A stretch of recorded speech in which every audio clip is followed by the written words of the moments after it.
আলাইকুম। টপি মনির চ্যানেলে আপনাদেরকে স্বাগতম।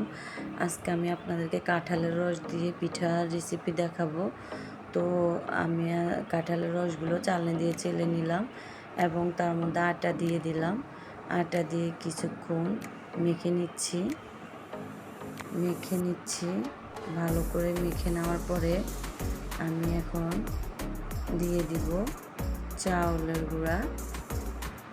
গুঁড়ো দেওয়ার পরে চাউলের গুঁড়ো দিলে পিঠাটা খেতে অনেক মজা হয়, ক্রিস্পি হয়, মুচমুচে হয়। আমি আবারও ভালো করে মেখে নিচ্ছি।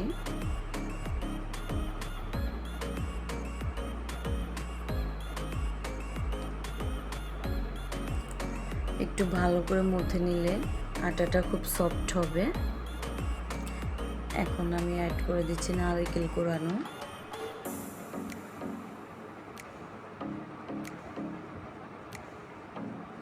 আবারও আমি মেখে নিচ্ছি নারকেল কোরানো দিয়ে।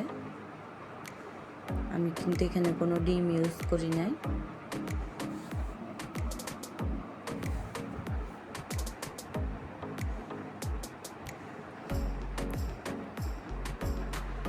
নারকেল দিলে পিঠার স্বাদটা অসাধারণ হয়।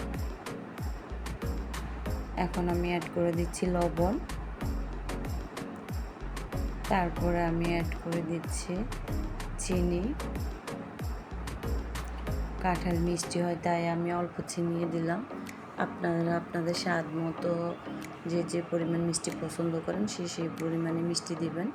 আমি আবারও মেখে নিচ্ছি। তারপর আটাগুলো মাখার পরে আমি চুলাতে কড়াইটা গরম করে নিলাম। তারপরে তেল দিয়ে দিলাম। তেলগুলো গরম হয়েছে কিনা সেটা চেক করার জন্য আমি একটু ডো দিয়ে দিলাম পাতিলে। কড়াইতে দেখলাম যে গরম হয়ে ফুলে উঠছে, তাই আমি সবগুলো পিঠা আস্তে আস্তে দিয়ে দিচ্ছি।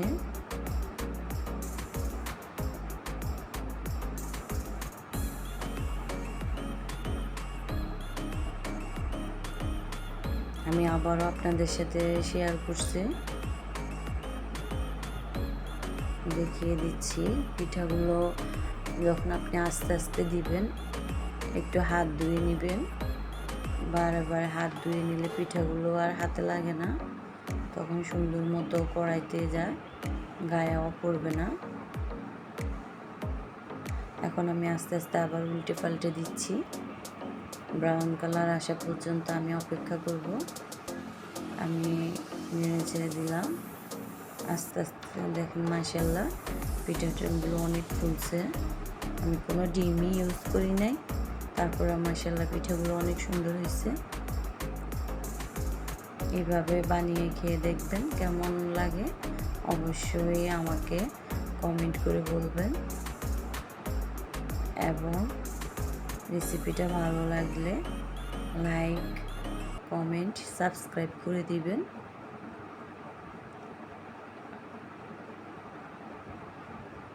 আস্তে আস্তে আমি তেল ঝরিয়ে উঠিয়ে নিছি। এখন যদি আমার রেসিপিটা ভালো লাগে অবশ্যই সবাই বলবেন। আর সবাই ভালো থাকবেন। এই পর্যন্তই আজকের রেসিপি।